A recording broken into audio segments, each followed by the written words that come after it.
Good morning. It is Wednesday, November the 3rd. I'm Shane Seeley, and this is the CBC Morning Report. There are new details about the Accident and Emergency Department at the Queen Elizabeth Hospital, and they paint a very worrying picture about the A&E's ability to cope with any further surge in COVID-19 cases. In fact, the Director of Medical Services, Dr. Clyde Cave, tells the Morning Report the department has, on a number of occasions of late, been able to pull back from what could be considered a tipping point.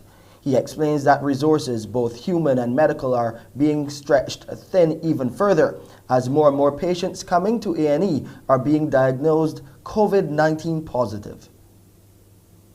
What we have found in the last couple of weeks, Shane, is that the burden on A&E of people presenting, there are more people now who are at risk of COVID than there are patients who are identified as being very low risk. So primarily, our non-respiratory, which is what we call the low-risk patients, were the greater number. It's flipped now, and we have greater numbers of people who are potentially COVID positive, and not just COVID positive, COVID symptomatic. And the area where we've been using for that previously is overcome. Luckily, in our planning, we had additional oxygen ports installed in the ambulance bay and also under additional tents on the west side of the building. And on any day, we have between 10 and 20 patients with COVID or likely COVID awaiting transport to isolation, being reviewed because inside has been completely filled. And we're being quite cautious with using the accident and emergency as we had perhaps become accustomed to, of crowding people in corridors, because with the potential COVID, especially in the high-risk COVID areas, we just can't do that. So gratefully, we have those provisional areas outside that we have been making use of. Now, in recent time, there have been cases where patients have succumbed to COVID-19 on arrival or while receiving treatment at Accident and Emergency Department. Dr. Cave believes there's a worrying trend emerging which could be to blame. Our main concern, which seems to be an emerging trend, is that people are self-diagnosing, sometimes correctly and recognizing that they possibly have COVID, but remaining at home thinking that they can monitor how quickly the deterioration will be. And even when you are in care, we know that this deterioration can happen very quickly. And I think that is where we are being caught, that people stay at home for fear of being identified and going to isolation. And then things get worse, and they rush to Accident and Emergency Department, and sometimes that is very late, even too late. Certainly we would want to identify and watch from as early as possible, because that gives the best chance of surviving a COVID infection.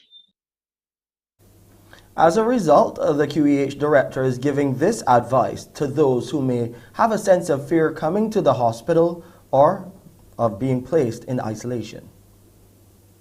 If there is suspicion, then you get tested.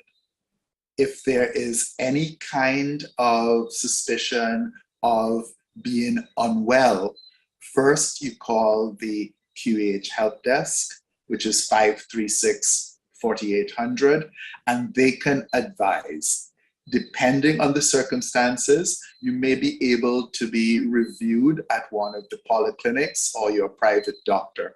If things are more severe, they may recommend that an ambulance be called, because moving when you are sick by public transport is only the potential for spread. And they also have the ability to alert the ambulance service and the A&E that there is a patient coming in with symptoms that are concerning, so that, when you get there and there are lots of other people at triage, we can try and expedite your access to life-saving oxygen. We'll take a quick break here, but when we come back, we'll look at the local COVID-19 situation, 4 deaths, and again, over 400 new COVID-19 cases. The details in a moment.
Barbados' COVID-19 death toll has risen to 160, with 4 more deaths. On Monday, a 70-year-old Haitian woman passed away at the Harrison Point Isolation Facility, and a 92-year-old Barbadian man succumbed to the virus while at the Queen's College Isolation Center.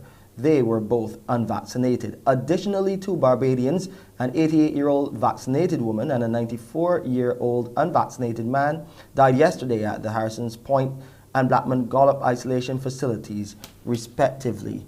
Meanwhile, as we look at the COVID-19 numbers, the Best Dos Santos Public Health Lab identified 436 new COVID-19 cases, 219 males and 217 females from the 2,265 tests conducted on Monday. 97 individuals were youngsters under the age of 18. There are now 815 people in isolation facilities. The number of people in home isolation has risen to 5,885. To date, 127,311 people, or 47% of the total population, have been fully vaccinated under the National Vaccination Program. Moving further afield, we hear that hundreds of young Jamaicans are reporting that they were sexually assaulted while that country was observing stay-at-home orders in response to the COVID-19 outbreak there. A report from the Northern Caribbean University has revealed that more than 500 young Jamaicans were sexually assaulted while complying with stay-at-home orders imposed by the government. Lead researcher at the Northern Caribbean University, Paul Bourne, says 4 in every 10 persons that were interviewed had been assaulted. But let's go further, and that 84% of them, of those who were sexually assaulted, indicate that they were done by an individual that they know, including father, brother, cousin, pastor, teacher, community members. Former Deputy Commissioner of Police Novlet Grant says she's not surprised that sexual assault ranked high among the negatives of stay-at-home orders. She pointed to a similar report from the United Nations in 2018, which showed that homes were deemed the most dangerous place for women worldwide. Jamaica also falls within the Caribbean, where the top 10 recorded rape rate is found in the world, while the worldwide average is 15 per 100,000 for rape worldwide. Jamaica has a 51 per 100,000 rape. So it's not surprising. Mr. Bourne says the majority of the incidents happened either at home or in a vehicle. In the meantime, Deputy Superintendent of Police in charge of crime at the Center for Investigation of Sexual Offences and Child Abuse, CISOCA, Radcliffe Gordon, is appealing to persons who have been assaulted to come forward and file a report. He says it does not matter how long ago the incident took place. Most of the time, we are not able to pursue our investigation because the victims are so traumatized. We have to work with our partner agencies to provide them with counseling before they're able to pursue the matter in terms of giving us statements and having the courage to go through what is necessary in terms of taking the matter through the court system. The survey was conducted between June and August of this year among 506 young adults across the island. Staying in Jamaica, schools there are continuing to prepare for a return of face-to-face classes. We have this report on what one school in particular has been doing to get ready. Ethiopia Infant School in Manchester is making its final preparations to ensure its students are ready for face-to-face learning in the pandemic. Among other things, the school now has an isolation room. When our news team visited the institution on Sunday, a public health inspector was on site, waiting to give the school the green light to reopen Monday, November 8. For the principal, Claudette Griffiths-McKenzie, she is excited for face-to-face classes to resume. She believes it is crucial for infants at an early stage. Home is not the place for our infants right now. They should be out. Their development is right here at school. Their holistic development is right here at Ethiopia Infant, and we are waiting on them. We're just waiting on them to come in. While the school is ready to receive students, the chair of the board, Doreen Spence, revealed that there have been some challenges. For example, the school has been without a landline telephone service Since July, and that has placed an additional burden on the school, especially the principal, because she has to be using her personal telephone, and you know that technology is the only way we can function now. But despite not having a telephone service, the school is fully ready to welcome students. 12 minutes after 6 is the time on this Wednesday morning. Let's go over to Pearson now to hear what he has in store for you on today's edition of Morning Barbados. Good morning, Shane, and good morning, everyone. Coming up at 6:30 when you join me for Morning Barbados today, we'll continue our conversation on reparations with the Barbados National Task Force on Reparations. My trident is broken. And so the question is, how much do you know about our history as slave destination? And what do you know about the Draxall plantation, it being the first slave worked plantation in the British Empire? The call is for reparations. Know your history. We'll look at that a little later on. Also, who Gabby think he is? We waited to Cassie's slink. Well, there's a woman who's written a book about that, so hopefully she answers that question for us, and we get to delve between the pages with her. And we'll also continue with my girl Joan Underwood, our look through the manager's first aid kit. And today we want to look at cultivating habits and much more. So when you join me this morning, it's a lot to look forward to. At 6:30, it's back to you, Shane. Yes, and we have a lot more news here coming your way on the morning report. The media fraternity loses one of its own. You'll hear who that is. And the Barbados Water Authority, you're going to hear why they're moving to collect a significant sum of arrears.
We start with some sad news here in this news segment. A veteran broadcaster and moderator of VOB's Down to Brass Tacks radio program, Dennis Johnson, has passed away. We understand here at the CBC that the 64-year-old passed away at home on Tuesday. During the 90s, Johnson also worked right here at the CBC as a news producer and anchor. We do send our condolences to his friends, family, and of course his fans and supporters. Come next week, Barbadians can expect to gain insight into the true state of Barbados' economy. That's when the Minister in the Ministry of Finance, Ryan Strawn, is likely to present a mid-year review for the country. I was hoping to do it today, but I suspect it will be next week, sir. I will do the statement with respect to what the mid-year review and the fiscal framework says, so that nobody can say, sir, that they did not know the true state of the Barbados economy, sir, because I know as we move ahead, there will be some who will feign ignorance with respect to where we are.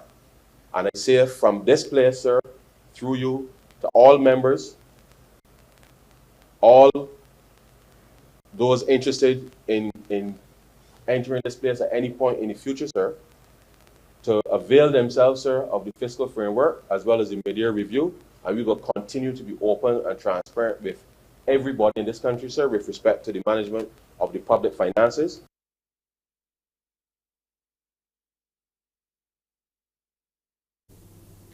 The The local private sector is now risk averse to investing in the blue economy and is still waiting to see how government will act. The assertion is coming from the Minister of Maritime Affairs and the Blue Economy, Kirk Humphrey.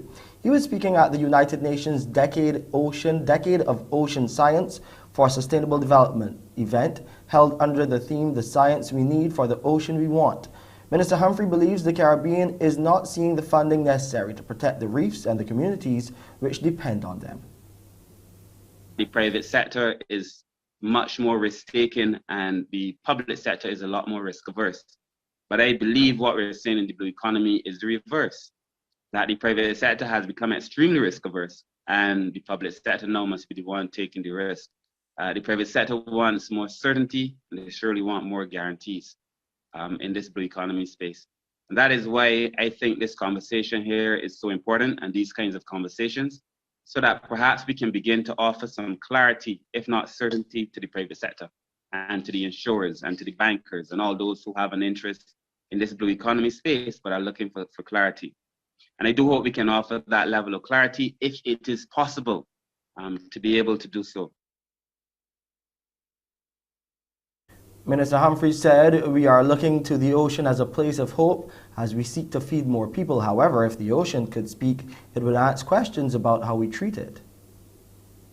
It has become clear to all of us that unless we do more for the ocean, then something will go very, very wrong.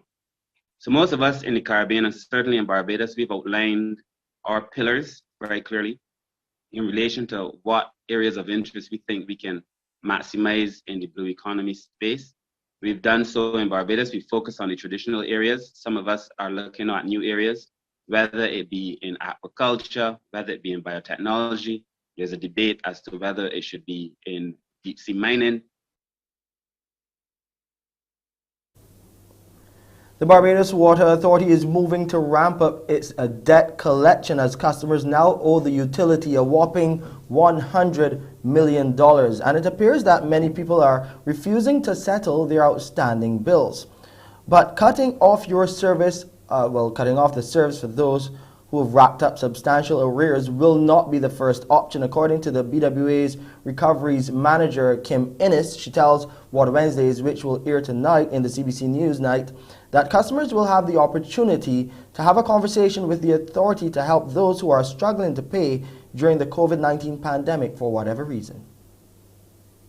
But for those persons who may be going through hardships, as you mentioned earlier, who may have had shortened hours at work or may be on a reduced income due to the pandemic, we are inviting those persons to come in and assess their financial situation. So it's all about people empowerment, because at the end of the day, it must be a mutually satisfactory negotiation.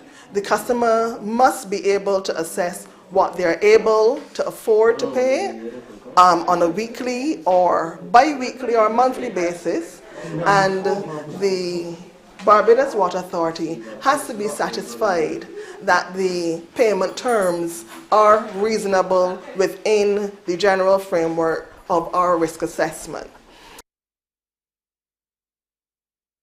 And for more details, you can check out Water Wednesdays tonight in CBC News Night.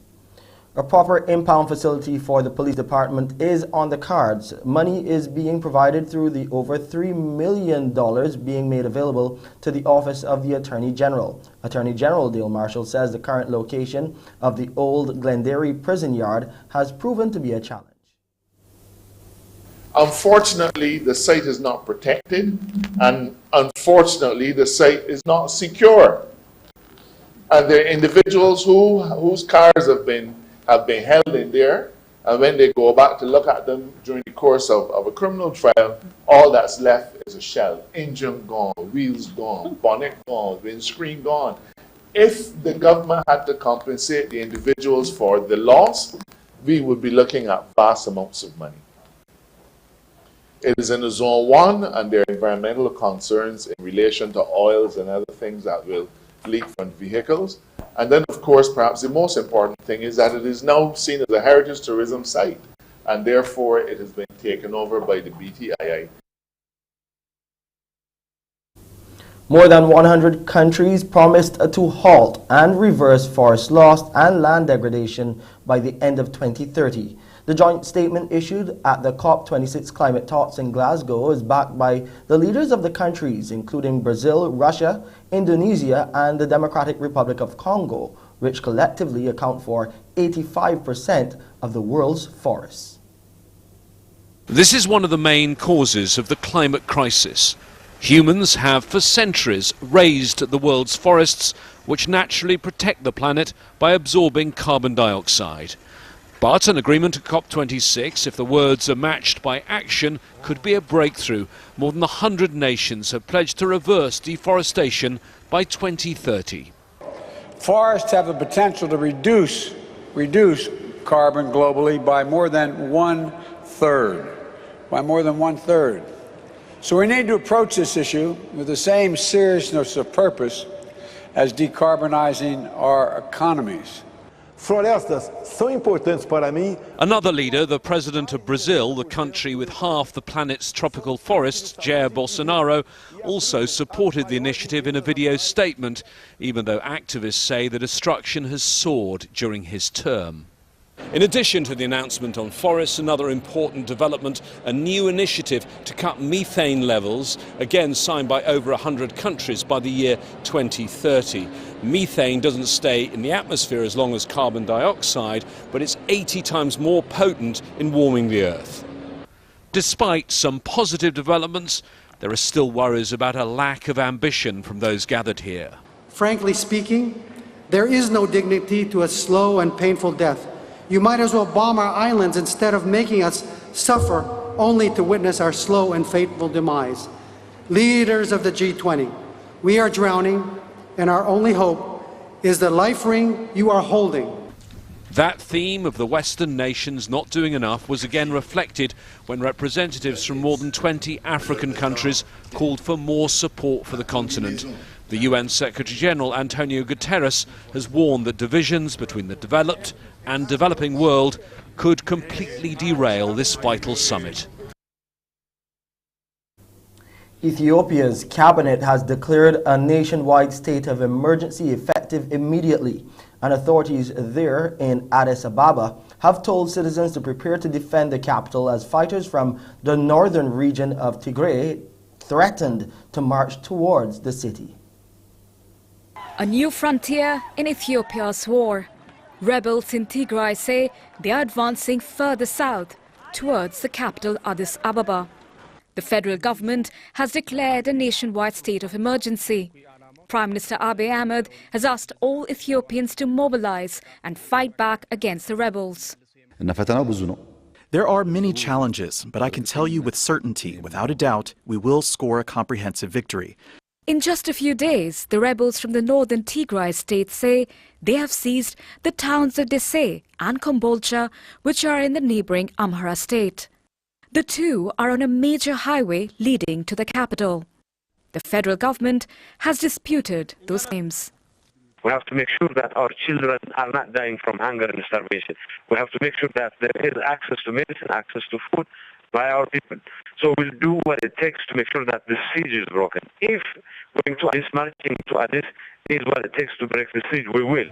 The United States has warned the Tigray People's Liberation Front or the TPLF against any such move. Let me be clear. We oppose any TPLF move to Addis, any attempt by the TPLF to besiege Addis. There are concerns that violence could escalate with Tigrayan rebels joining forces with the Oromo Liberation Army, an armed group in the region surrounding the capital Addis. There is a new merit convenience alliance between at least a faction of the Oromo Liberation Front and the TPLF because Abiy has managed to alienate the. Let's go to sports now, and Scotland and New Zealand doing battle in the T20 World Cup. And New Zealand losing 2 early wickets, that of their captain, he's just gone for a duck, and Daryl Mitchell for 13 off 11 balls. So New Zealand, after Scotland chose the field, are 35 for 2 of 4.5 or 5 overs. So still in the power play. You can check out all the action on ESPN channel 308 on MCTV. New Zealand 35 for 2 of 4.5 overs. The man taking the wickets is Sayan Sharif. He has 2 wickets for just 1 run. More sporting news for you this morning. Barbadian Jabali Breedy has launched a protest following his defeat in the quarterfinals of the ABIA Men's World Boxing Championships in Belgrade, Serbia yesterday. Breedy, who was aiming for a medal by advancing to the semifinals, lost his quarterfinal bout to Tomoya Soboi of Japan 5-0, with the judges scoring 29-28, 30-27, 29-28, 29-28, and again 29-28. However, Breedy has launched a protest to highlight that Soboi constantly lowered his head without the referee intervening. That resulted in a small cut above Breedy's right eye after a clash of heads. Arcade game noise almost, Soboi, every time he lets a punch go. It's quite funny. Combination there from Breedy, looking to go to the body. Nice short left hand there, lead left hand almost from the fighter in blue. Head clash indicated by the doctor. Fight with a clear, cool head here. Comes straight in with the left hand and lets his hands go to the body, followed by left upstairs, and really looking to put it on Soboi towards the end of the round and harness that frustration. And that was a good attack from him. Split scoring at the end of the first round here. I've said it a few times now, but Breedy has got to make sure that the fact that he's aggrieved about what he feels is use of the head by Soboi does not affect him and disrupt him too much. Well, he's going over to the doctor again here. Head clash. I don't know if it's a second head clash that's been called by the referee. Soboi kind of just boxes his height. It's Breedy who really dips those knees and can tend to come up with the head a bit. So I can understand why the referee would feel that you can't really blame Soboi for what's happening here. Nice 1-2 there from the Japanese fighter. Just caught Breedy at a good range. And he's boxed well, he's boxed intelligently. He's managed to keep Breedy at bay. When he's had to mix it up on the inside, he's held his own. But for the most part, he's managed to throw that 1-2. The bell goes and an embrace between the two. Ladies and gentlemen, ring B brings it close to about 423. With your judges ruling in favor of your winner by points, declared by unanimous decision. To the red corner from Japan, it's Tomoya Tsuboi. Now, Jabali spoke to CBC Sports after the bout, and while he's disappointed to lose that match, he was thankful for the opportunity to compete. Time now to look at the weather. The temperature is right now 28.2 degrees Celsius. It's feeling like 30 degrees Celsius already. The relative humidity stands at 71% this morning. The barometric pressure, 1013 millibars, is where it stands, and those winds are coming out of the east at 41 kilometers per hour. There will be a low tide at 20 minutes after 8 this morning. The high tide will be in the afternoon at 12 minutes to 3. The seas are smooth to moderate in open water. Swells are between 1 and 1.5 meters and holding steady. It will be mostly sunny today in Barbados with a few cloudy periods and brief scattered light showers. And tonight will be clear with cloudy periods and a few brief scattered light showers. And here's a quick look at the international weather forecast.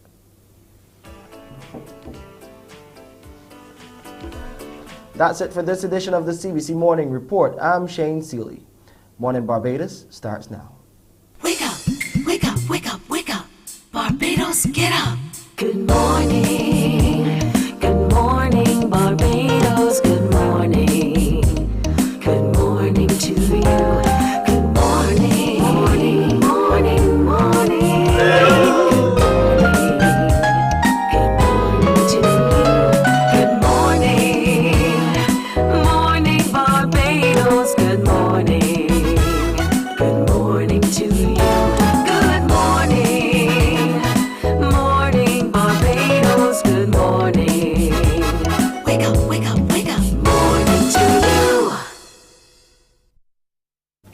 Good morning to you. Good morning to everyone, everywhere. For today, Wednesday, the 3rd of November, 2021, I am Pearson Bowen, welcoming all of you, and thank you for joining us this morning. I could not sleep.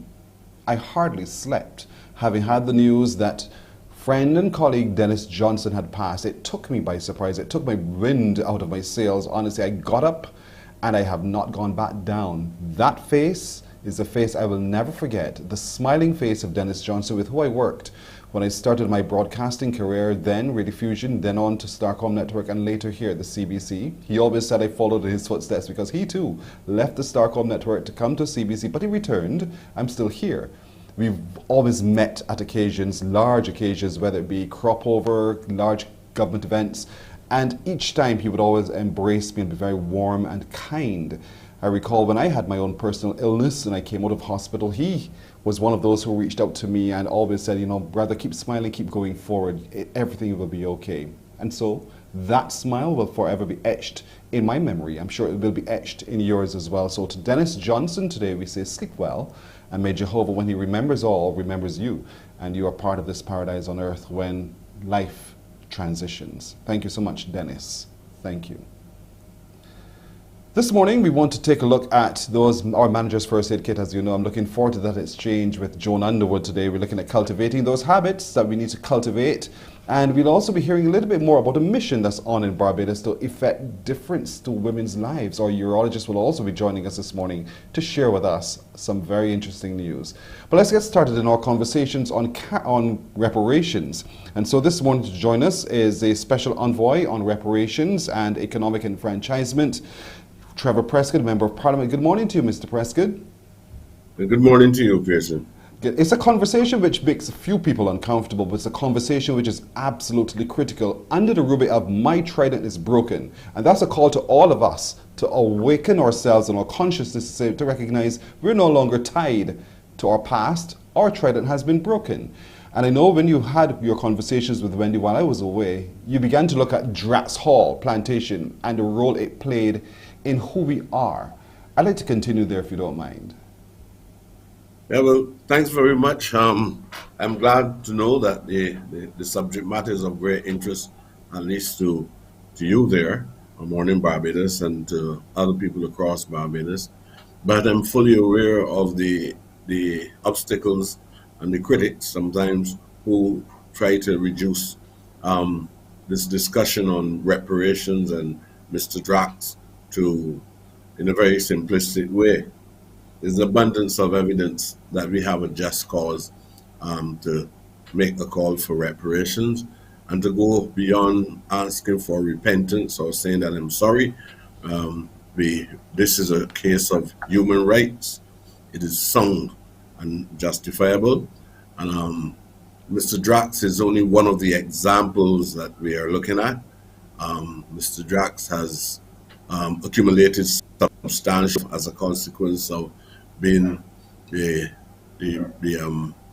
current member of the Drax family that is very much in possession of that accumulated wealth which came from in the first half of the 17th century.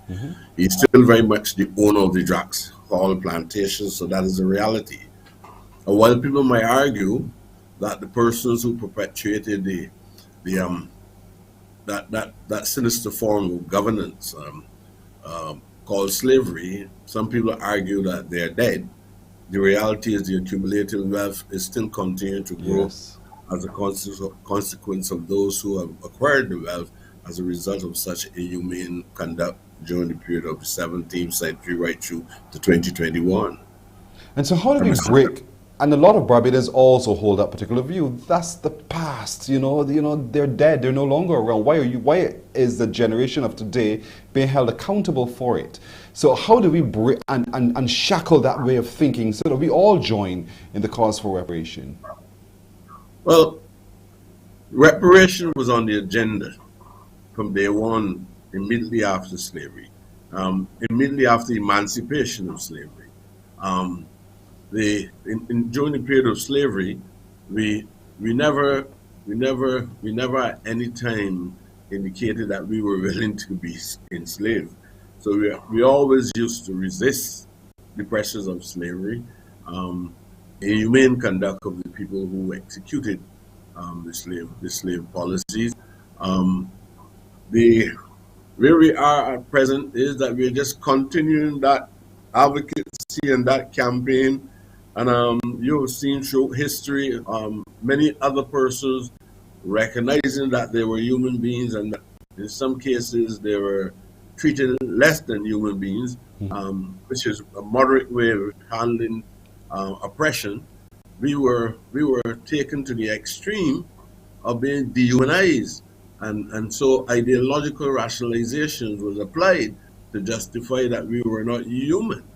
And we were even looked as one-thirds of some, we were considered as one-third of a human being in some cases, and totally devoid of the required qualities of a Homo sapien to be able to think and to reason and to understand.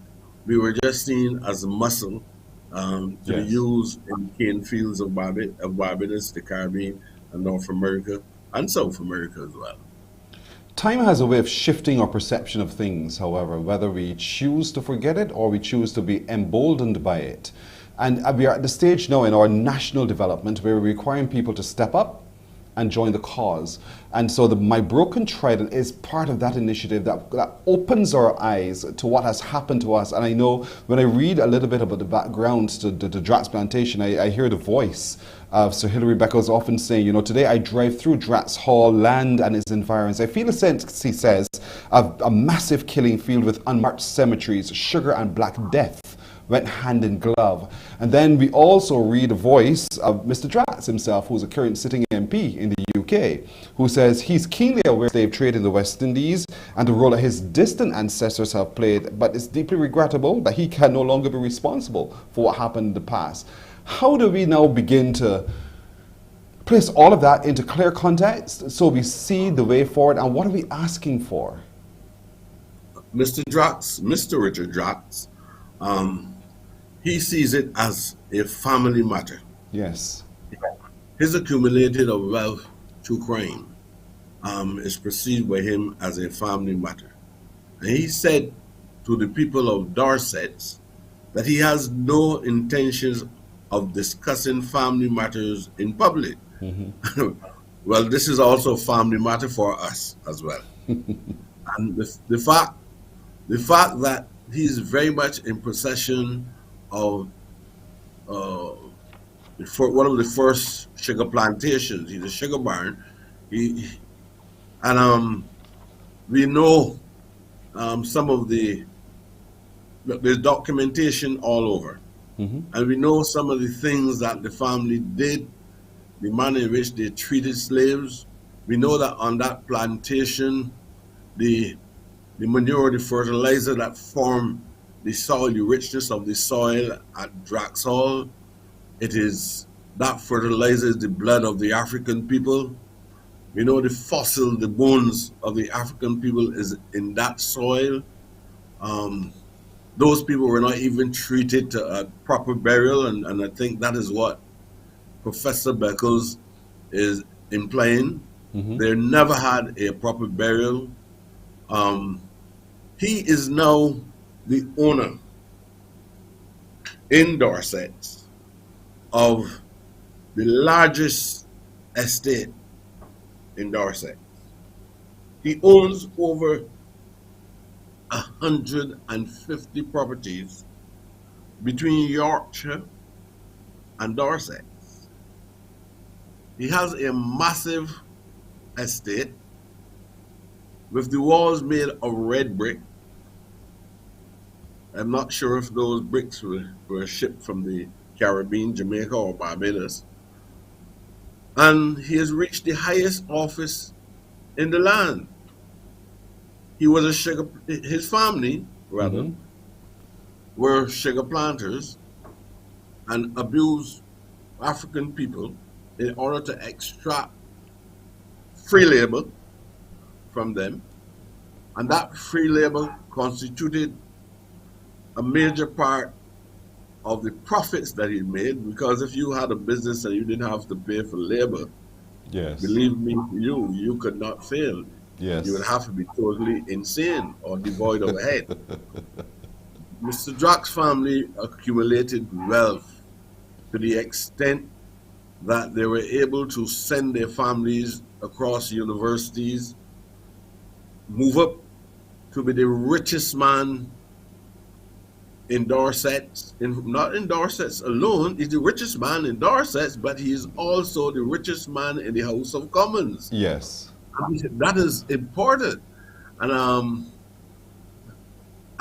to just in a very flippant way dismiss the call for reparations, not even having the modesty of saying, I regret what has happened, and then let us go to the next step, where we will have to at least arrive at some form of evidence to demonstrate to him, since he claims, an intelligent man who claims that he does not really know anything about what transpired, and since he was not part of it, while he's a beneficiary, this is a man that is a beneficiary of a severe criminal act. And he's saying that in other words, I see his attitude as one of indifference. I see. And so we're calling on people today to join in raising that consciousness and being a part of the forefront of agitating. I mean, you said it started since 1836, the abolition of the slave trade. But right now, the energies have to be raised about this. My trident is broken is one way in which we can get to know more. But what do you want us, whether they live on Draxall Plantation still, Draxall Jump, Draxall wherever, what can the individual Barbadian today start to do so that we join the call for reparations? Yes, I want Barbadians to recognize that they have a duty to be part of this important civil conversation, not based on any contempt, but based on a human right, where we're calling for compensation. They need to become fully aware of the details of the struggles of slavery, understand the different forms of injury and ill health that derive as a consequence of slavery, understand where we are in terms of cap in hand approach to going back to the same people who were able to accumulate wealth as a result of the exploitation and the abuse of our people. This is a civil conversation. Sometimes it is restricted because of limited knowledge in terms of details of our history. Sometimes it derives from the fact that not enough research was done. So there's a necessity for us to have an intensive educational program. I keep saying that all the time, because if you don't know, you can't really fully get involved, because you don't even feel or understand what it is that we're talking about. Precisely. People need to understand what reparation is all about. Other people across the world understands it. And the size of our heads or the size of our sovereignty do not determine the level of intelligence which we have. We are equally as human as anybody else. The Jews understood it in relation to the way in which the Nazis treated them. There are other people across the world. There are scholars across the world. Dudley Thompson, Lord Gifford, or Owen Hilary Beckles, David Commonsall, many brothers in England. Today in England, there are, I'm not saying today. As in today, yes, but go ahead. Today. But there are thousands of black people, white people, Asianic people marching on the streets, making a demand on the behalf of Barbadians for Mr. Drax at least to come to the table, have a discussion, and to look to see how he can return Draxall at least to the people of Barbados. So no doubt, So no doubt we have to join that fight. I have to leave it there because time is against me at the moment. But clearly it's a conversation that needs to continue. And I know that we want to encourage Barbadians to join the campaign. My Trident is broken. You can find it on social media.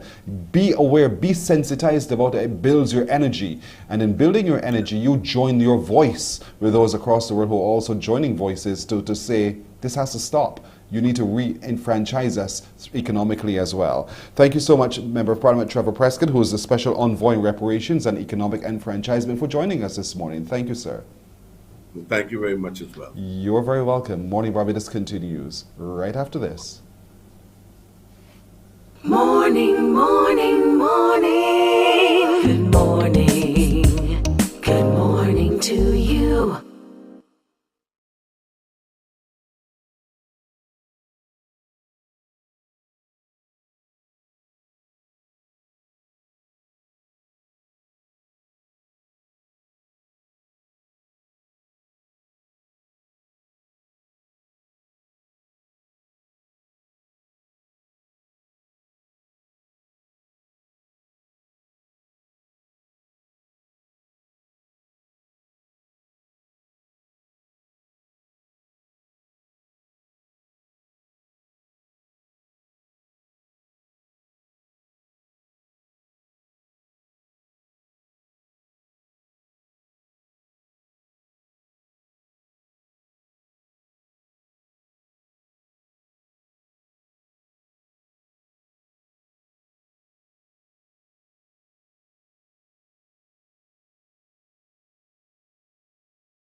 It's 11 to 7. We're going to be moving swiftly this morning, swiftly. And so we turn our attention now to Who Gabby Think He Is. Who Gabby Thinks He is a book written by Barbara Chase, who joins us now to talk a little bit more about this and what she's found out about who Gabby is. Good morning to you, Miss Chase. Good morning. Hi, how are you doing this morning? I am sleepy. You wake me up too early. You blame me. All right, it's my fault. I apologize. So who Gabby thinks he is. So talk to me a little bit about what you've found out about who Gabby think he is. I think he is an exceptional artist, which the whole of Barbados knows already. But he is also a person that documented our culture and our history in the many songs that he has penned. And he's kind of like a musical genius as well. Mm-hmm. And in gathering all of that together, what was the process like? The process. I worked at the UWI, and you have to research and write stuff. But I work as a librarian, and on the shelf, I noticed there was an empty space where Gabby's story should have been. So one day I asked him, has anybody ever written anything on you? He said, no. And then one day out of the blue, he just called me and we had an interview. So what happened is he supplied me with the names of many contacts that he had, a whole list. So in addition to doing a series of interviews with him, I also interviewed many, many contacts, and that was so interesting. People in the Calypso arena, etc. I know Dr. Elizabeth Watson, the late, she would have been one of those who too thought that we needed to chronicle the life of our artists, who also take a very clear look at what's happening in Barbados and at the time would have written songs about it. So what for you, when you began to discuss the project Who Gabby Think He Is, with Gabby himself, with people who knew him, what was the most interesting thing you found out that perhaps none of us knew? None of us knew. I don't know if none of us knew, but something that shocked me was how badly these Calypsonians, these artists, these musical artists were treated on, say, like the hotel circuit, had to dress in a toilet and things like that before their performances. Mm-hmm. What else did I find out? I found out that Gabby was really a gentle person. You understand? To me, Yes. and a kind person. Yeah. So the fierce Always person you saw on defended the stage, the fierce person you saw competing on stage is a gentle giant when they're off the stage. You're quite right. And he is hilarious. Gabby loves to crack a joke. Hilarious. But he Yes. always defends the underdog. Okay, he's quiet and things, but you cannot unfair him or unfair At all. anybody associated with him, family, all. friend, whatever it is. And so we have the book now, The Story of the Mighty Gabby, Who Gabby Think He Is. Where can we get copies of it? Where can you get copies? Right now, I think the bookshops are out of it, except for, say, the museum bookshop, and I believe Pages has, Okay. and Days. There's still But some those places. who don't have, they'll have pretty quickly. But you can get it from me too. Barbara Chase is her name. And how can we get it from you? You can email me at barbarachase149 at gmail.com. All right, so your full name And as spelled you out, see, Barbara that- Chase, Mhm. 149 at 149. gmail.com. Right. All right. If you're hunting around and we're looking for this book and we can't find it, email barbarachase149 at gmail.com and the book is yours to read. It is a great book because he's such a gentleman. He's such an interesting character, the most honorable Dr. Anthony Carter. You know, and that's what we want to hear more and see more of. I want to encourage you to write more about our people who write about us so that we have their stories to tell. When you go online, you can't read an artist's story in Wikipedia. It doesn't exist, but we can get it in our books. And I want to encourage people to get a copy of the book very soon. I want to thank you, Barbara, and wish you only the very best with this project. I look forward to your next project. I know you've done a lot of other work. Our producer will talk to you about how we can talk more about that as well. But thank you for joining us this morning. Thank you too, Pearson. You're very welcome. Who Gabby Think He Is? Get the book. We're coming back after this with more on Morning Barbados.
Morning, morning, morning. Good morning.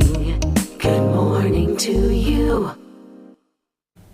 4 and a bit to go to the hour of 7 o'clock. Let's turn our attention now to International Youth Fellowship. There's a mission on at the moment. Joining us to tell us a little bit more about it is Pastor Aaron Rayu and Salbert Johnson. Good morning, both of you. Morning. Hi, morning. Welcome. Tell me about this ongoing campaign that you have. We are from United States, and we're from Good News Missions. And we came here last Monday with 13 young college students, volunteers.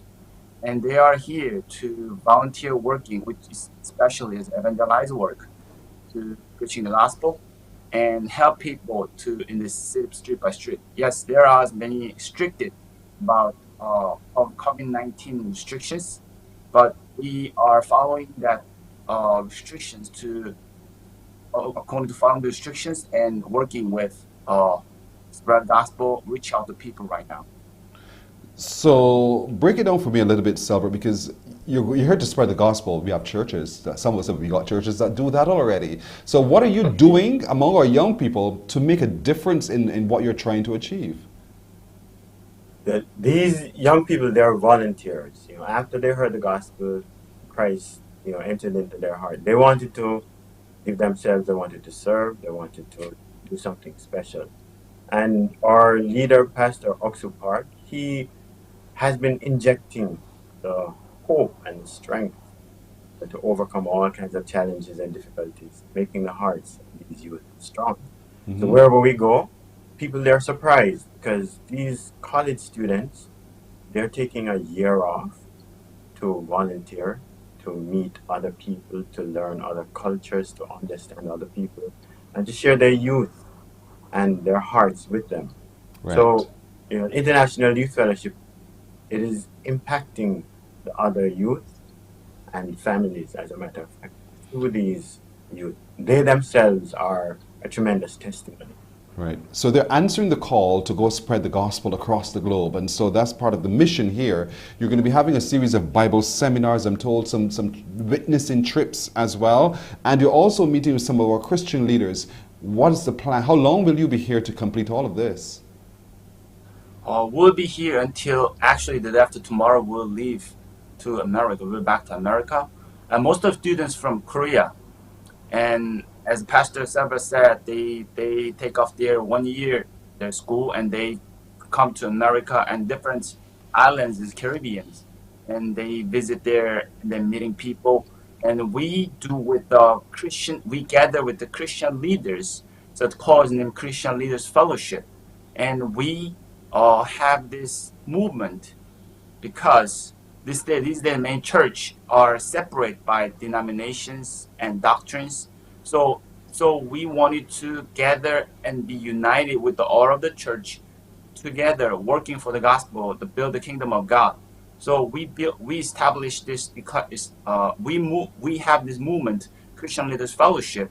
We opened this theme and invite pastors, and we are working each other, especially our volunteers visit their church for open Bible conference for their church, and they have special performances, and they show the performances for their church members and also their community.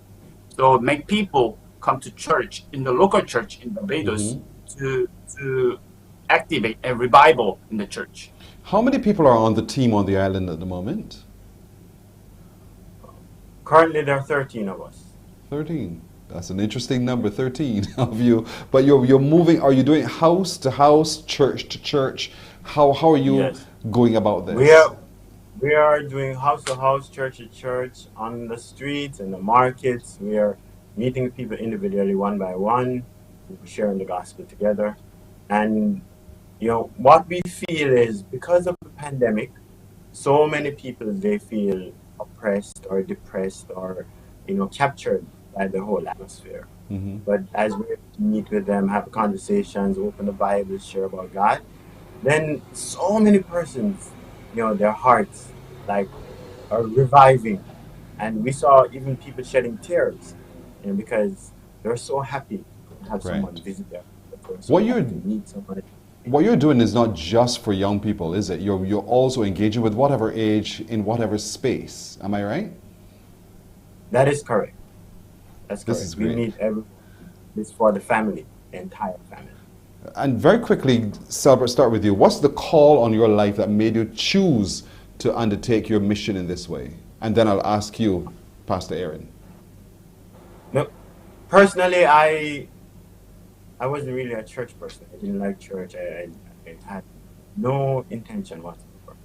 But as two missionaries, they came to my house, they preached the gospel to me, and I received forgiveness of my sins. And from that moment inside my heart, what happened? I want to do this. And it really, really touched my heart. It really moved me. But, through the guidance that the mission has given to me, I was able to understand and to walk this path. What about you, Pastor Aaron? What's been your call? Yes. When I was college students, I have a chance to, like this young college students, I have a chance to go to short-term mission trip to the China, Northern Korea. So actually, as you know, the Chinese come in the country, so they're not allowed Christians. But I have stayed there 1 year for volunteers and Christian mission work in China. I have chance to mission trip to one very countryside, which is the border of Vietnam and China. And there are a certain tribe name is Miao. They live in the mountain without any.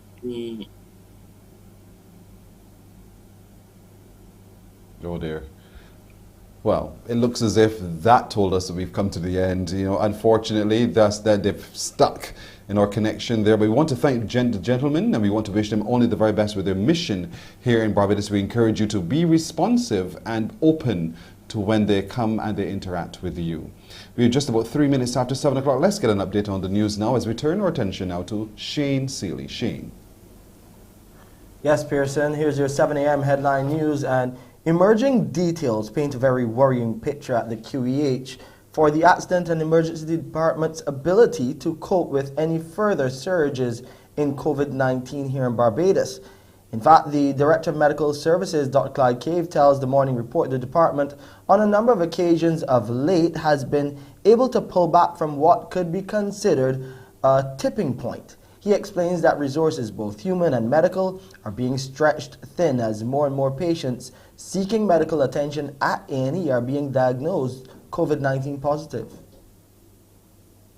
What we have found in the last couple of weeks, Shane, is that the burden on A&E of people presenting, there are more people now who are at risk of COVID than there are patients who are identified as being very low risk. So primarily, our non-respiratory, which is what we call the low-risk patients, were the greater number. It's flipped now, and we have greater numbers of people who are potentially COVID positive, and not just COVID positive, COVID symptomatic.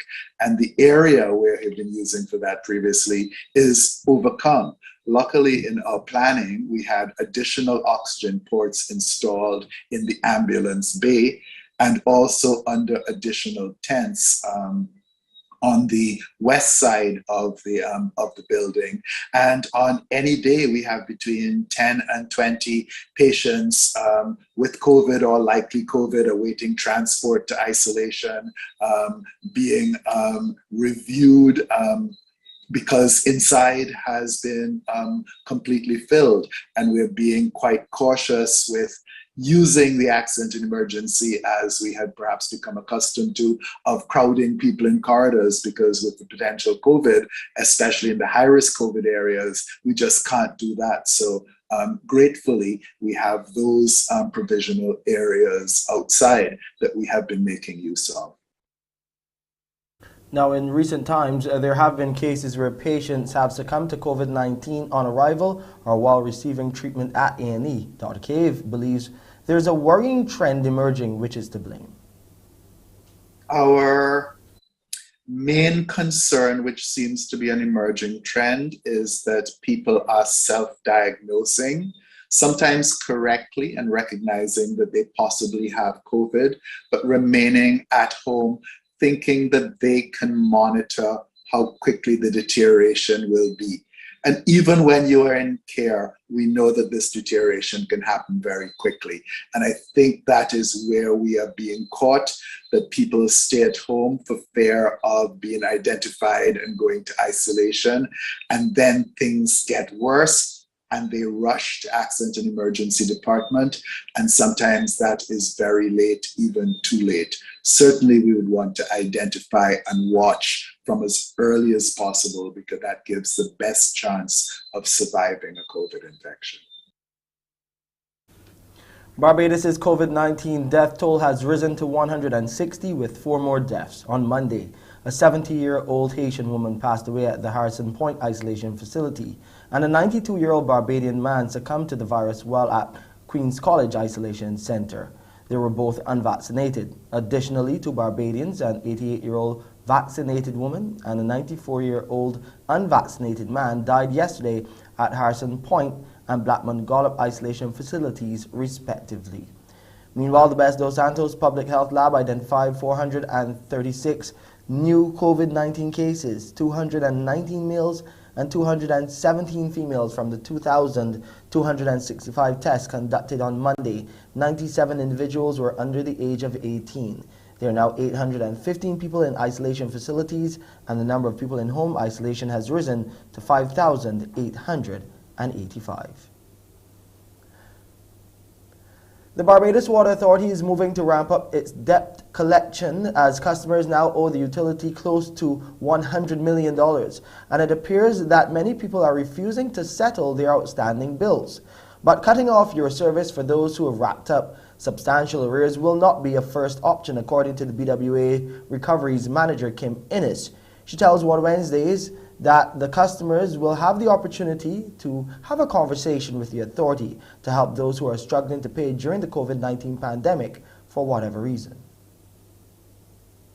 But for those persons who may be going through hardships, as you mentioned earlier, who may have had shortened hours at work or may be on a reduced income due to the pandemic, we are inviting those persons to come in and assess their financial situation. So it's all about people empowerment, because at the end of the day, it must be a mutually satisfactory negotiation.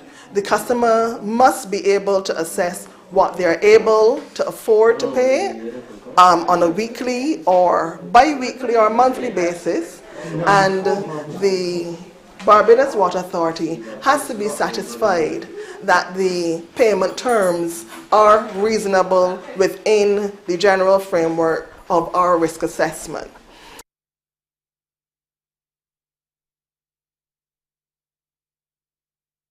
And check out Water Wednesdays tonight on CBC Newsnight for more details on that situation. And we end on a sad note this morning, as the media fraternity mourns the loss of one of its own. Dennis Johnson, the popular host of VOB's Down to Brass Tacks, has died. CBC News understands that the 64-year-old passed away at home on Tuesday. During the 90s, Johnson also worked at the CBC as a news producer and anchor. We here at the CBC send our prayers and condolences to his family, friends, and fans. And that's our 7 a.m. headline news. I'm Shane Seeley. It's back over to you, Pearson. Shane, thank you. 9:30 after 7. We're coming back after this break with more on Morning Barbados. Morning, morning, morning. Good morning. Good morning to you.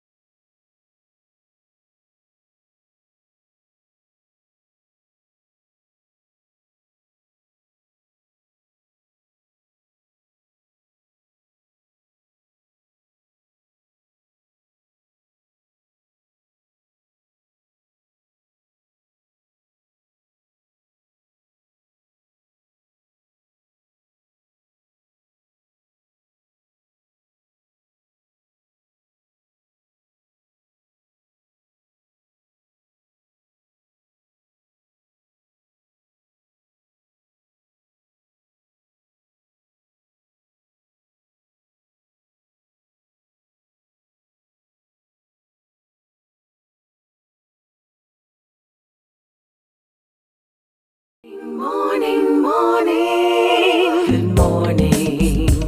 Good morning to you. So it's 11 minutes after 7 o'clock. Here's what we're going to do this morning. Listen, to be clear for your production crew, this question is so easy, I shall not ask it until you call.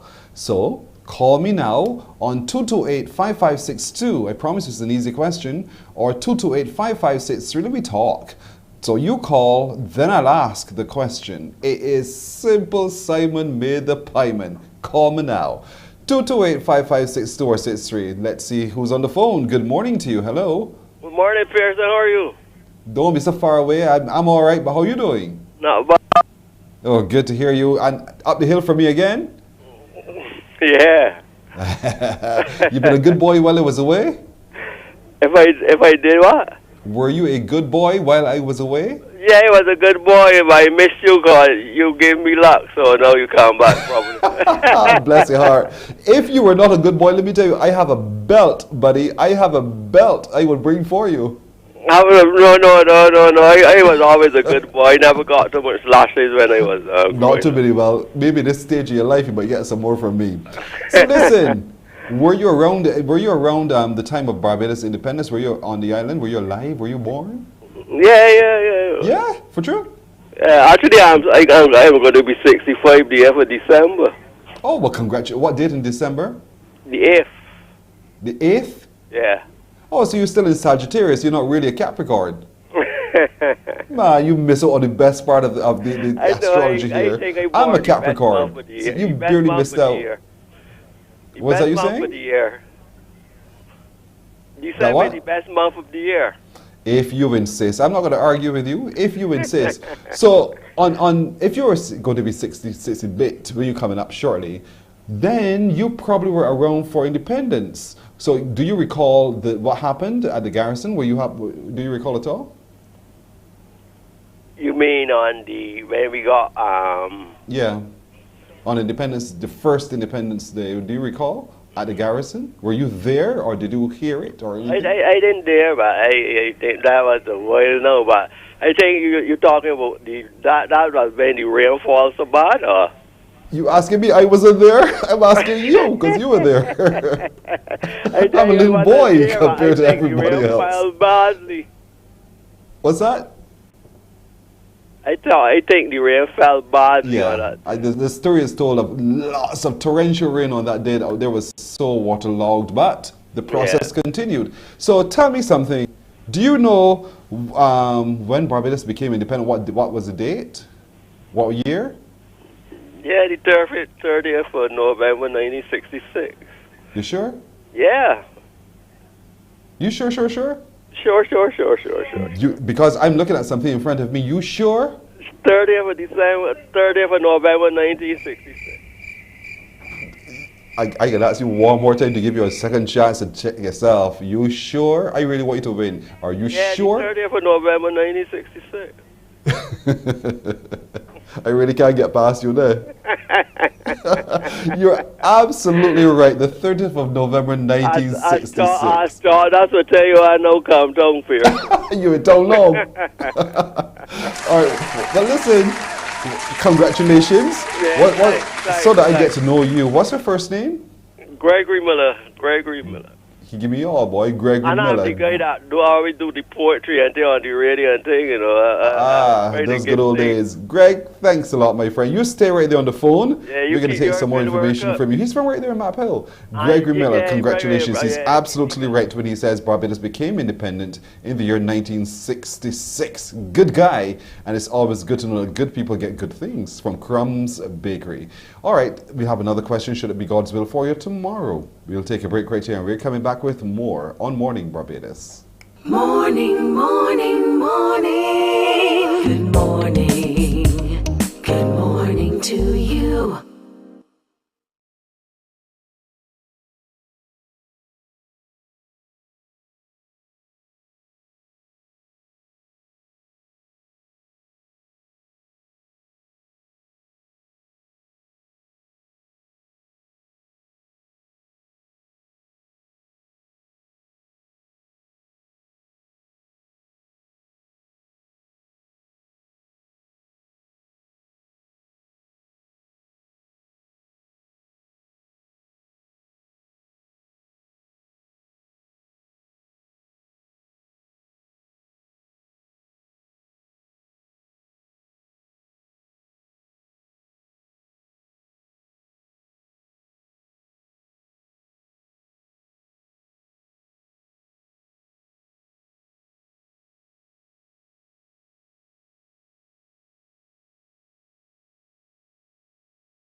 16 and a half minutes after the hour of 7 o'clock, we're going into the doctor's surgery now. Our doctor is actually Dr. Paul Rouse, who's a urologist. He'll join us now. Good morning to you, Dr. Rouse.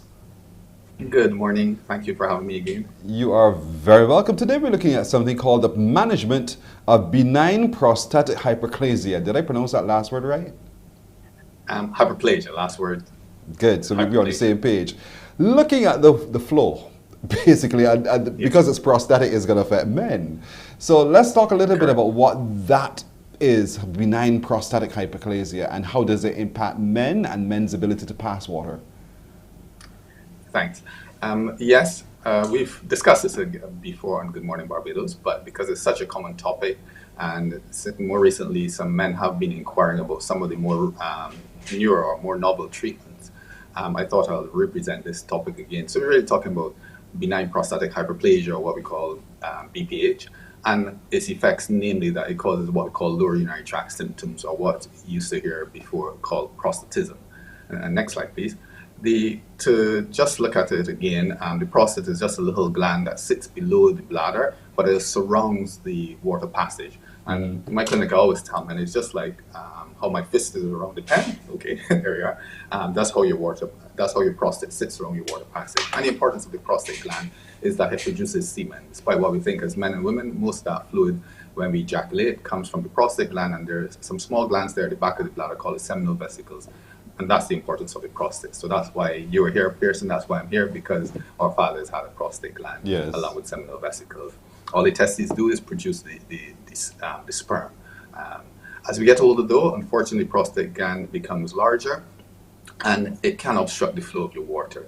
So this is so what BPH is really is the glands within the prostate, sort of like the branches and the leaves of a tree. They get bigger and bigger as we get older. As a result, the prostate gland enlarges, and as the prostate gland enlarges, it tends to cause outlet obstruction from the bladder, what we call BPO, and that leads to the lower urinary tract symptoms, or what we used to previously call prostatism. And as it gets old, as the prostate causes problems with the waterworks, it then has secondary impact, namely on the bladder, because the bladder is like any other in the body. The harder you work it, then unfortunately with time it gets weaker, and with time it does get what we call irritable or overactive. And you get a lot of symptoms as a result of that. So if we go onto the slide with the symptoms, really, I'll skip through all the pathogenesis. A lot of men will complain of symptoms such as poor flow, which is one of the more common symptoms, poor or weak flow, hesitating when they go to pee. So when they want to pee, they go there, they have to stand a while before they get going, and then when they get going, it sometimes comes out intermittently, sometimes they have to strain. And sometimes when you think you're done, you put it away, and a little bit of urine comes out afterwards, and that can be a little bit embarrassing, especially if it starts to run down your pants, etc.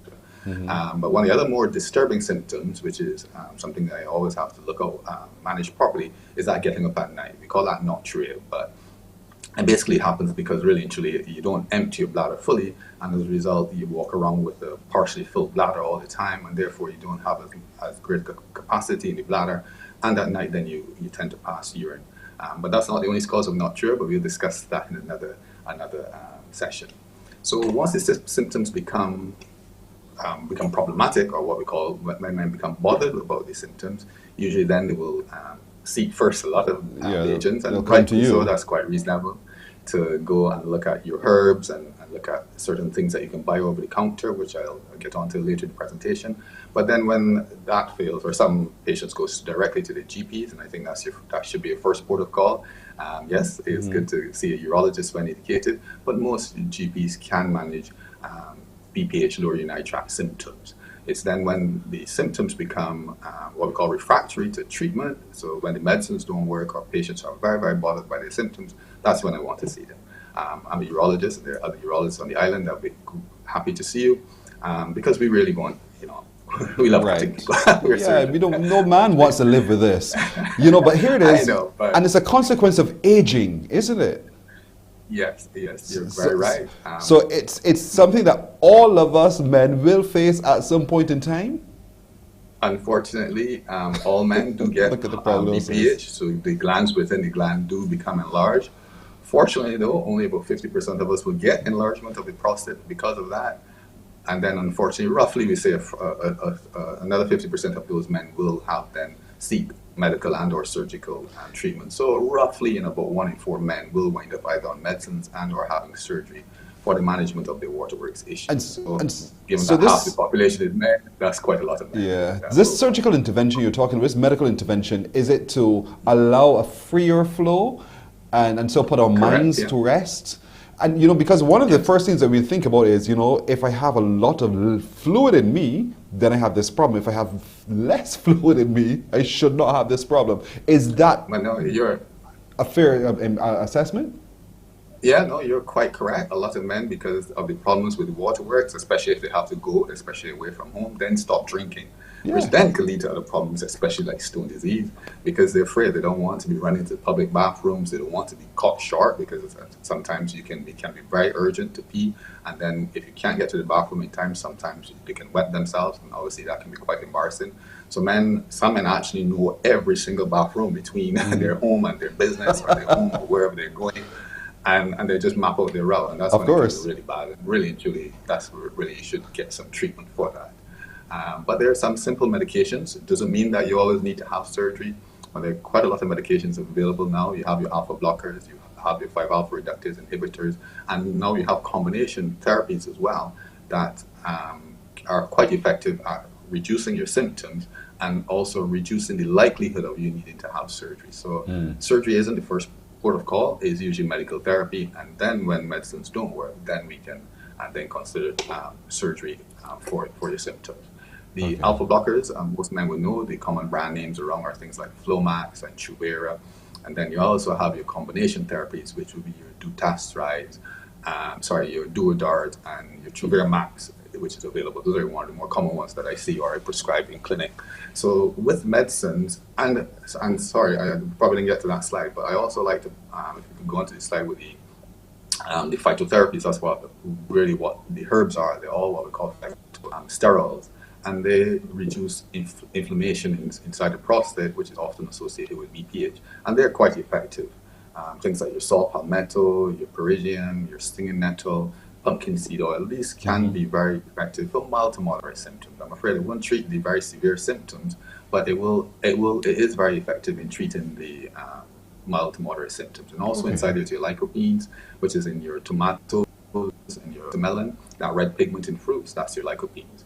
And there are lots of over-the-counter products that contain these extracts, and it's quite safe to take these health products, and it's also safe to take them in conjunction with your medical, with your normal prescribed medications as well.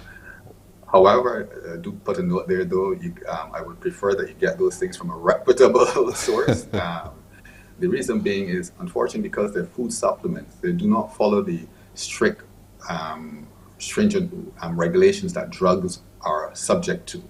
So the quantities in some of these medications can vary. And quite frankly, honestly, we don't know some of the dosages.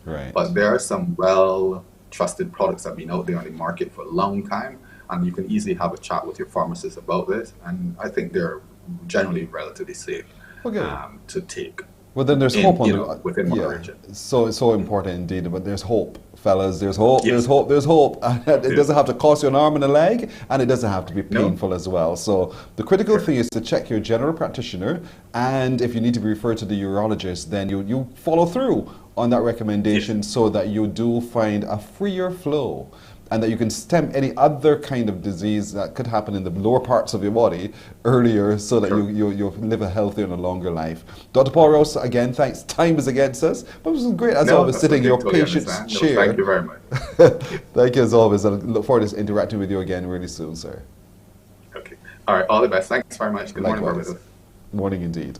We're coming back with more. Actually, we're coming back with this book after this break. Get it ready.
27 minutes after the hour of 7 o'clock. I'm smiling because I can't wait to talk to this woman. Her name is Joan Undold. She's put together this book, The Manager's First Aid Kit. We're looking at a practical guide to remedy 3 of the most common managerial challenges: self, others, processes, and systems. Simple Simon. Joan, good morning to you. Good morning. It's good to see you. Same thing here. Same thing here. And the last time I was with you, I wanted to look at the whole question of cultivating habits. Winning habits, as a matter of fact. That chapter, which is chapter 3, starts with the chains of habits are too weak to be felt until they are too strong to be broken. And that is such a truism. It is uncanny. It's so powerful and so true. And I think of my grandmother, who is the single most influential person in my life, even though she's been gone for quite some time now. And some of the greatest lessons that I've learned came from conversations that I had with her. Now, this is a woman that didn't have a lot of schooling, but the wisdom. And I remember her explaining to me that the first cigarette she took up, she had no idea that it would go on to control her life. Wow. So the habit, the change was so light, she didn't realize what she was getting into. But there's hope, because she also told me how she came to break the habit. And my also was a smoker, and he went through acupuncture and all these other things to try and get him to stop smoking. My grandmother simply stopped smoking on her own overnight because there was a cinema. She used to smoke and she used to like the cinema. Yes. And the cinema burnt down. And they rebuilt it in quick time. And she says, wait, is my money they took and rebuilt the cinema? Why am I giving them my money? So she stopped going to the cinema. Similarly with smoking. When she started smoking, the science wasn't there. Well, at least they weren't telling people about the science in terms of how bad it was for you. So it was fashionable and she was quite the fashionista. So she smoked. Then she found out about all the adverse health consequences, and she actually ended up with heart disease. And I saw her smoke her last cigarette on a Saturday night, and she put it out and she said, that's the last cigarette I'll ever smoke. And that was it. And that was it. What is so why do I tell the story? Yes. The motivation. Yes, indeed. It requires more, but there's certain steps. You see, for me, to change a habit requires replacing a habit. You can't just tell me stop, because life is a continuum. I got to do something. So how do we replace a habit? And there's certain triggers that you write in the book that will help me to understand the components of a good habit, and to apply those components helps me to therefore now get into the rhythm of having my new habit. And you listed them. You said 1, an acquired behavior pattern; 2, a trigger, which activates that behavior; 3, motivation, which we were just talking about; 4, feedback, getting to know what's going on; practice; and environment. And that is so true. That's why I got so excited about this, because it's one of the things I had to learn very early as well. When it comes to replacing a habit, there are certain things I must understand about the mechanics of it so that I can be better at adopting this new habit. And I want to encourage everyone to understand what it is. This acquired behavior pattern, let's talk about that first. Okay, so it's not something that will come naturally to you. So for example, getting up every morning and exercising for an hour is an acquired behavior. Because if you're me, what comes naturally for you is to stay in bed until you absolutely need to roll out. So that's the acquired behavior. It has to be something that does not come naturally for you. You have to make an effort in the first instance in order to be able to accomplish it. And trigger. What does that mean for you when we say trigger? So what is that thing that will cause you to go into the acquired behavior? So for example, in the case of my grandmother, she was triggered by the fact that her health started to deteriorate. And so that is the big trigger. You also need a trigger that's proximate to the acquired behavior. So what is it that is going to take you to the point where you will do it and on a recurring basis. Yes. So, for example, let's go back with the getting up and exercising. What comes right before that will, stimulate you to exercise? So, and it needs to be something that you can have in place consistently and that will have the desired impact. Right. So, for example, with the getting up and moving, exercising, for me, the breakthrough that I had with, out of bed was where I put my alarm. Right? If it was on the bedside, I could reach over and snooze it.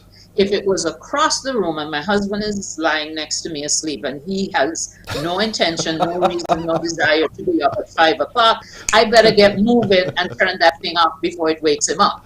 Yes, yes. So there's always something, whether it is that we looked into the mirror and we saw what we didn't like to see, or we were told by a medical professional there is something we have to do about it. There has to be a trigger that gets us going and being able to know to stay through with it. But the motivation to continue it is also going to be absolutely critical. Finding that thing within that keeps it ticking and going and going and going all the time. And that's not for a lot of people very easy. I love what you just said in terms of that thing within, because people have different interpretations and understanding of motivation. The definition that I embrace is an inner drive to satisfy some unmet need. Yes. And you said inner drive to satisfy some unmet need. So it has to be something that comes from within you as opposed to something external, because we can shut out external stuff. Got that right. But when there is something inside of us, which is an unmet need, whether it's a need to be healthier, whether it's a need to be there for our children. So it has to be something that comes from within, that there's this quench, this thirst to have it satisfied. Correct. I was going to use the word fire, that's burning within, that you have to do something about it. And it's that have to do something about it. That's your motivation to do something about it. But then you move on to point number 4 in our cultivating this new and good habit to feedback.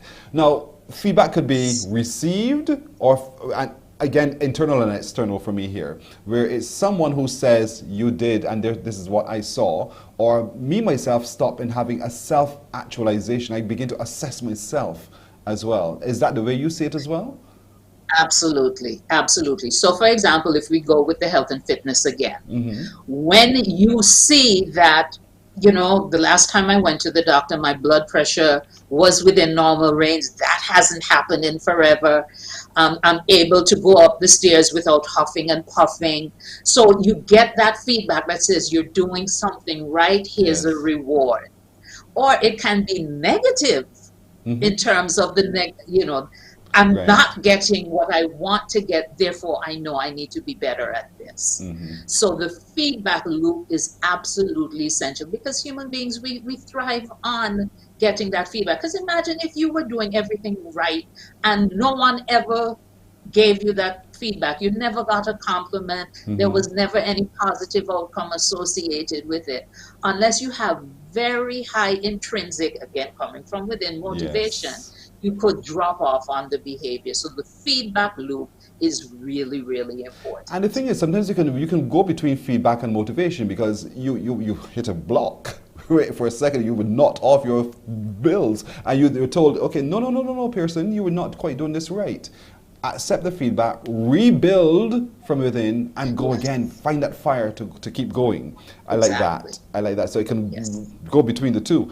Practice. You said here, while I do not believe that practice makes perfect, when I read that, I smiled to myself. I said, Joan, you are on the same page as me. It cannot be a one size fits all that practice makes perfect. Because sometimes you can be practicing the wrong thing and perfecting the wrong thing.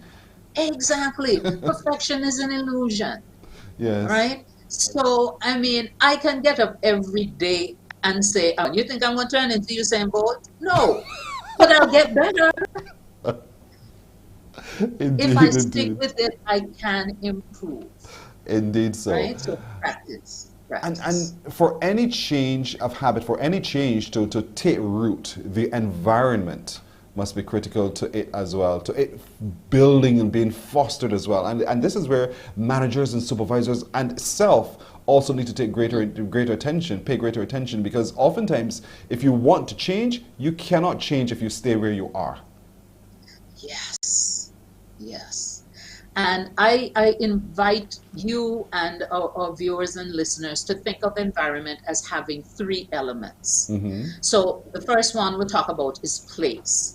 So as you work to form this new habit, locate it in a space, in a place that reinforces it. All right. So if, for example, my grandmother and you spoke about when you stop a habit, you're picking up another behavior is going to replace it. If she had decided, I'm going to continue to smoke, but I'm going to stop smoking, sorry, but continue to put herself in a place where smoking was associated with that space, then you see she's fighting an uphill battle. Yes. Right? So ensure that you have a physical space that supports you in developing this new habit. Okay? The next thing is time. Locate the new behavior in a time that you can then say, okay, at such and such a time, this is what I do now. Okay, so coming back to the exercise, if you say, okay, I'm going to start exercising X number of times a week for this duration, and it's hit or miss, whether you do it in the morning, midday, or evening, you're less likely to form the winning habit. If you attach it to a particular place or places, because you can alternate it, sometimes you walk, sometimes you go to the gym, do what you enjoy, but put it in a particular time so that becomes a trigger for you. Yes. It's this time of the day, this is what I do at this time of day. And the third thing that I would say, have a supportive environment. Who's going to be there with you? And I don't necessarily mean physically with you, but in terms of giving you the support, the encouragement, that feedback that you need to persist, because there are going to be times when you don't feel like doing this acquired behavior. Yes. But if you have the supportive environment in terms of the place, in terms of the time, and in terms of people with you, encouraging you, including when you slip, to say, listen, it's, one slip isn't fatal, let's get back on and keep it going. Cheese on bread. Joan, I don't have enough time. I would love, because in the next chapter, you talk about that change curve, which I think is so fascinating as well. So folks, because it's so fascinating, let me get the book. Let's walk this journey together. Joan, I want to encourage everyone today to check you out. And again, I want to remind you, you can go to Days Bookstore. The books are available there. It's called, Manager's First Aid Kit. Get it today. You can go to the website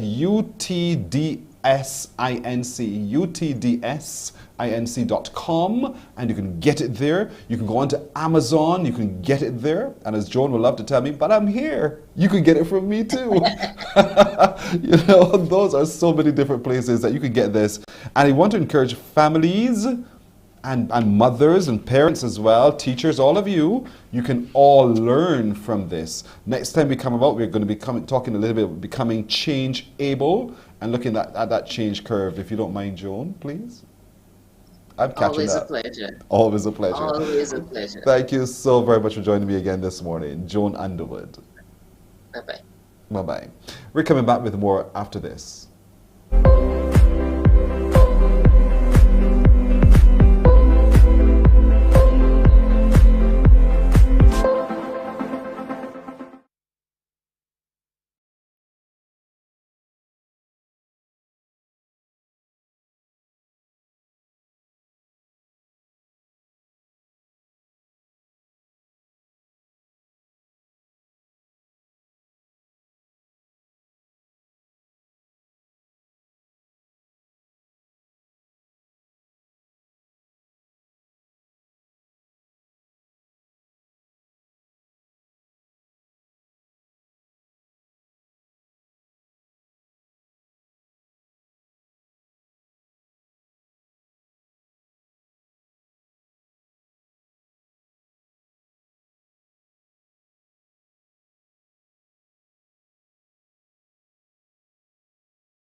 Morning, morning. Good morning.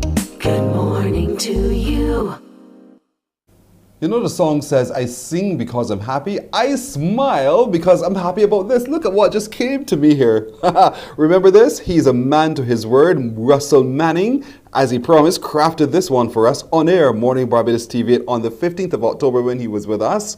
And so he has delivered. Thank you, Russell. Thank you. We will hang this very prominently, as my production crew told me, on a wall so that it is forever etched in the memory of everybody. Russell Manning, Barrel Decor is his business. Of course, you can go onto our social media page. Look, it's right there. Barrel Decor Barbados. He does things like this and so much more. And you can see a Christmas tree is already in the plot. So for those of you who are getting your Christmas decorations together, here's another way of beautifully celebrating the season by a piece of art from Barrel Decor Barbados with Russell Manning. Thank you, Russell. We receive it gratefully. Let's turn our attention now to the uplifting women. Joining us today to talk a little bit about that is Atoya Hines, who is a chairperson of Uplifting Women. With her is the vice chair, Alicia Ford. Good morning to you, ladies. Good morning. Good morning, Pearson. And y'all are so young. Look at your Thank young you. faces doing this. Thank you. Tell me a little bit about the purpose and the passion behind this Uplifting Women. So good. Go ahead, Alicia.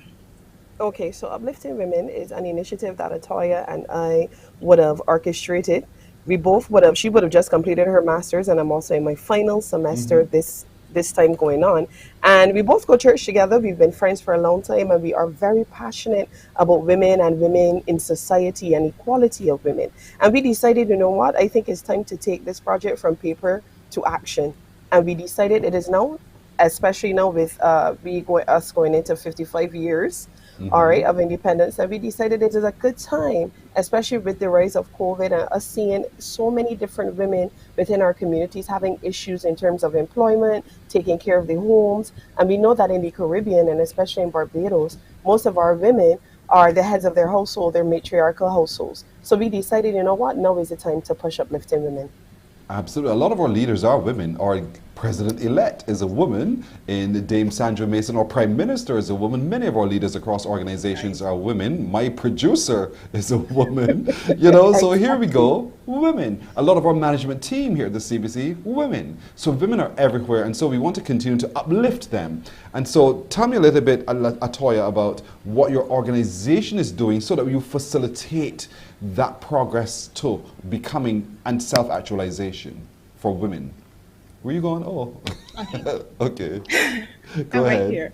So the month of November, as Elisa would have rightfully said, that it is our 55th year of independence. So we're really moving away from the British monarchy.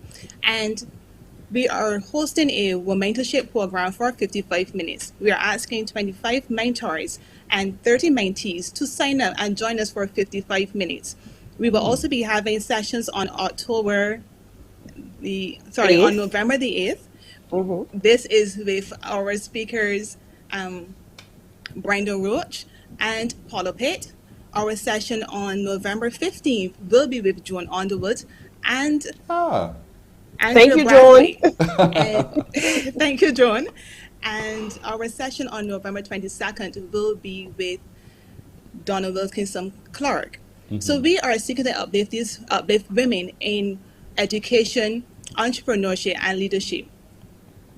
And so each session is going to be geared towards those particular areas. This is fantastic. And you have quite a good cadre of facilitators. I'm telling you, Joan, we know Joan. I know Brenda as well. We've had Brenda on the show several times over. So I know that you're bringing quality to the table because you're going to see quality come out of these women who will engage with you for at least 55 minutes. So talk to me about how the women watching this morning can be a part of it. Okay, so we have our Instagram is up and running. It's Uplifting Barbadian Women 2021. When you go there, you can see the forms to fill out for the mentee or the mentor, whichever you decide to choose. Because we've had some women who have come on and said, I really want to be a mentor. I really want to be a mentee. I really want to inspire women in Barbadian society. So when you go there to Uplifting Barbadian Women 2021, you can click our link. You are able to go straight to download the form. apply and please send them in. I mean, they've been coming in so quickly. We're about to begin next week, but there's still a couple of spaces left. And we want to make sure that every single woman, once you are signed up, that you can really participate in what's going on.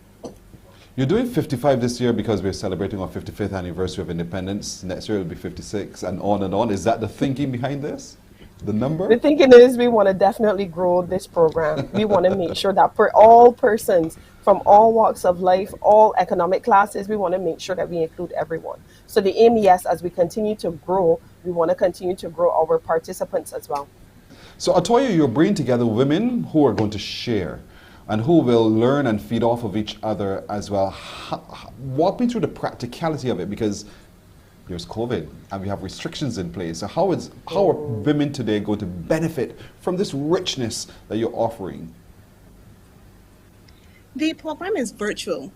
So Mondays are Mondays. So Mondays for half an hour. We have the speaker breakout rooms for 30 minutes. You get to interact with our facilitators, you get to ask questions, and you get to speak. That is not inclusive of your mentorship.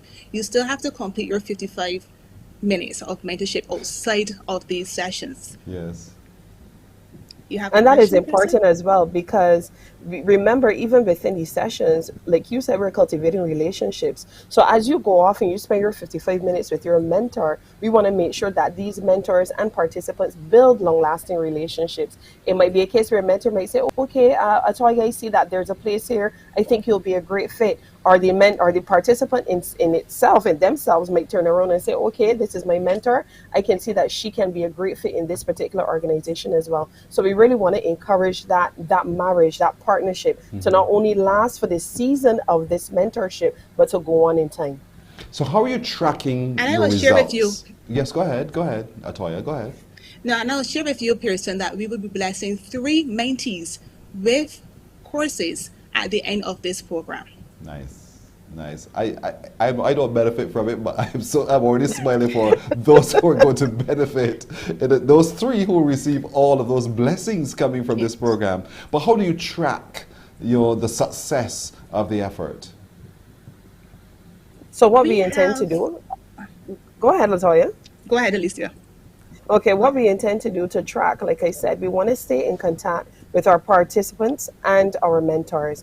And therefore, we have decided that we will form kind of like an alumni, where we generally track as the years progress or as the months progress after you've benefited from the program. Come back, tell us what you've been doing. Come back, tell us how this has benefited you. Come back, do you want to then become a mentor? So those are the kind of things that we want to go forward as we track the program over the next couple of years.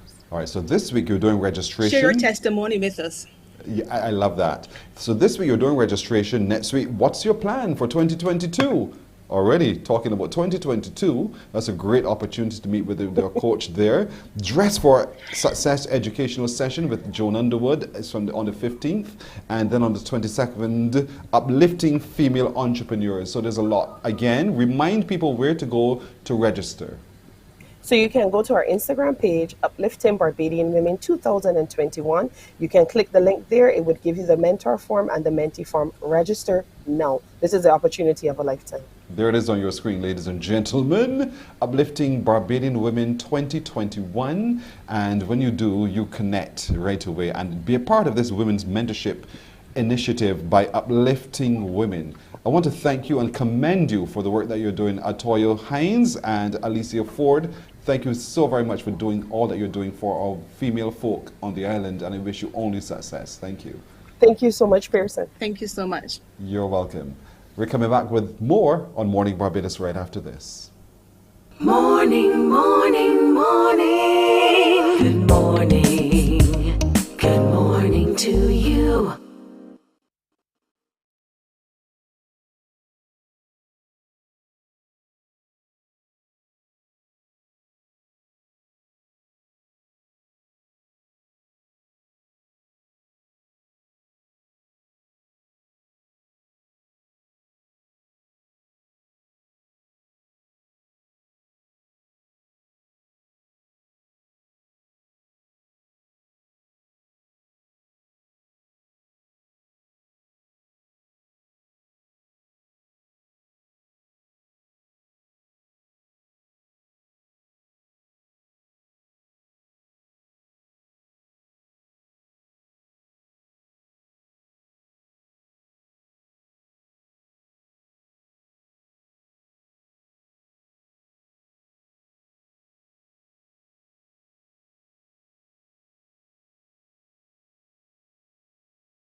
Morning, morning. Good morning.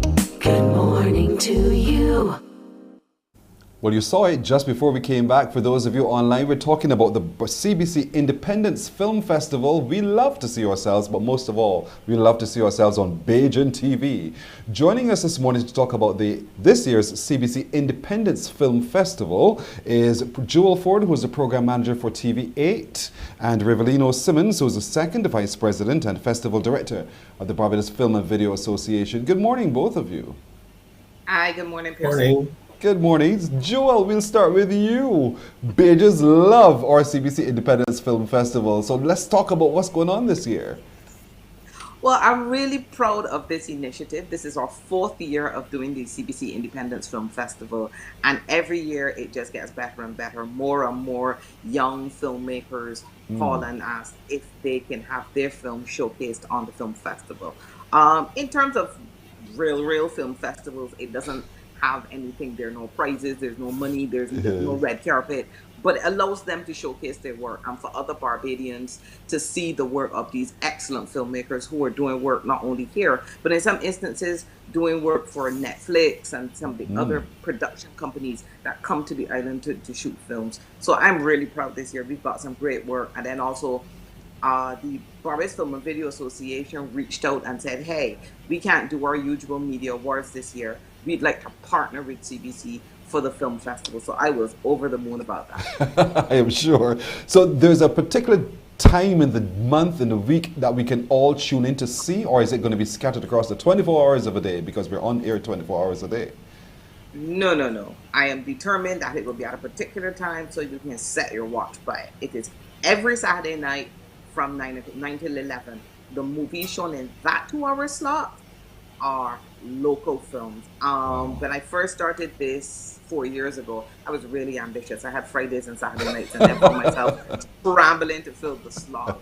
And then, of course, if you set a slot that wide, then you have to have the amount of content to fill it. So when some person calls and says, I won bronze at NIFCA with my film, could you show it? And the film is 5 minutes. I still have to fill all of the rest of the time. But over time, over the last 3 years, I've really been getting a lot of films. I've gotten a lot of shorts, and I've gotten some full-length films as well. So every Saturday night in the month of November, 9 till 11. All right, so Rivelino, you heard Joel, we've been scrambling. What is the Barbados Film and Video Association? What can you do to help us so we don't scramble? We want to be able to showcase all of this on Bajan TV. Well, the film festival. BFVA usually hold a film festival every year, and media awards. This year is slightly different, and we're unable to do it because of COVID. So what we decided to do was partner with CBC TV8. And I've always preached that we have to show local filmmakers and show them this is the way they grow to move their products abroad. Every local TV station is the medium for people to grow and develop their skills to move it to a next level. So this was the perfect partnership for me. Joel and I have been back and forth on this for a while, and I thought this would be great to do, a great initiative. And we've had a lot of feedback, a lot of people submitted their films for this first time we're going to do this, and it won't be the last. This is fantastic. See all that thing on that tape behind you? We want that in here, in digital format, so we can play it up because we've gone HD, Rivelino. So, Joel, we've gone HD. We're showing only the best quality here on TV8. So we're starting this Saturday. This Saturday is the first Saturday of November. So we get a chance to get our popcorn, get our whatever's together, and sit before the TV screens. This week, we're going to start with, every year the BFVA does a 48-hour film challenge. I don't think they did one last year, but they did one in 2019. And even though we've shown those films already, I thought we could show them again. Because a lot of them, even though they're short, they're good. The storytelling, the plot line, the writing, the acting, the location, the camera work, a lot of it is really, really good. But what I want, my grand ambition is that when a local filmmaker puts out a film, Barbadians are as excited and lining up outside Olympus and trying to get into Globe Drive-In as they are when they hear Steven Spielberg or some other international filmmaker has put out a new film. So the only way that Barbadians are going to get that excitement is by knowing who these filmmakers are. So I've given Rivellino work. I've asked him that each filmmaker do a short introduction to themselves. Who are they? What is their film about? Because when you're seeing the film for the first time, you don't know anything about the work, about the producer, the production team. But if you have just that little bit of information to guide you when you see the film, then as time goes on and we do more and more of the marketing of our local filmmakers, then when you hear that Pearson Boyne is putting out a film, everybody wants to see it. Rushing hard. Correct. We got to leave it there. I don't want to mess up Jewel's schedule because if I go over time, she's going to flog me.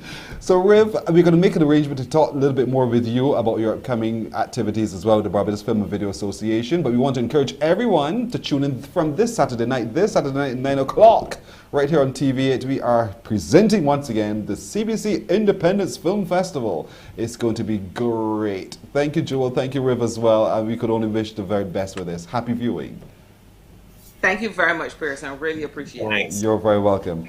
That's it for today, everybody. We want to thank you, as always, for joining us. Our small crew of Alicia As, my producer, as Grant, Ruel Ford, our technical director, Philip Hines, our sound engineer, Tamisha Green in master control, and Pearson Boyne saying thank you. We look forward to seeing you again tomorrow. Take care. Wake up, wake up, wake up, wake up. Barbados, get up. Good morning.